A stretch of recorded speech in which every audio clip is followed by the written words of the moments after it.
Malcolm Turnbull, thanks for joining us. Very nice to see you, Brian. Always good to be here. You've seen the polls, Ocean. Brian, we don't put a lot of store by these polls. Oh, Malcolm Turnbull, please. Brian, what we've got to do in this country, all of us, Brian, is drag this country out of the excellent position it had already been left in by the previous very gifted incumbent. Sure.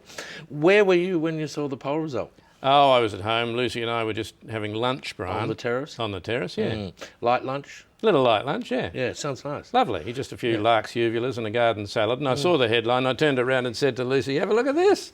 Have a look at that. Yeah, what did Lucy say? She told me to go and have a cold shower and we could talk about it when I'd calmed down a bit. Were there any questions about policy? No, Brian. People were just asked who they preferred as Prime Minister. OK, so you end up being more popular than Bill Shorten, more popular than your own party, and in fact, more popular than the poll. And thereby hangs the reason, Brian, that you wouldn't want to take too much notice of the polls. Well, on the question of policy... Brian, if you want to talk policy, can I just make a distinction? Between what and what? Between, Brian, what I would like to do and what I think there's a realistic expectation that I'll be able to do. Yeah, but what about what you'll actually do? That is a third one, Brian. There are plenty of permutations here. Let's start at the beginning. OK, Malcolm Turnbull, you are committed to certain positions on emissions trading, social reform and same-sex marriage. Brian, I am, but that doesn't mean that I'm going to achieve those things initially. Well, why do you express a commitment to these things if you know you're not going to do them? Brian, I'm not in a position to do them at the moment, but I need people to know that were I in a position to do that, Brian... You'd do it? I'd do it. You want people to vote for you, let me get this right, because you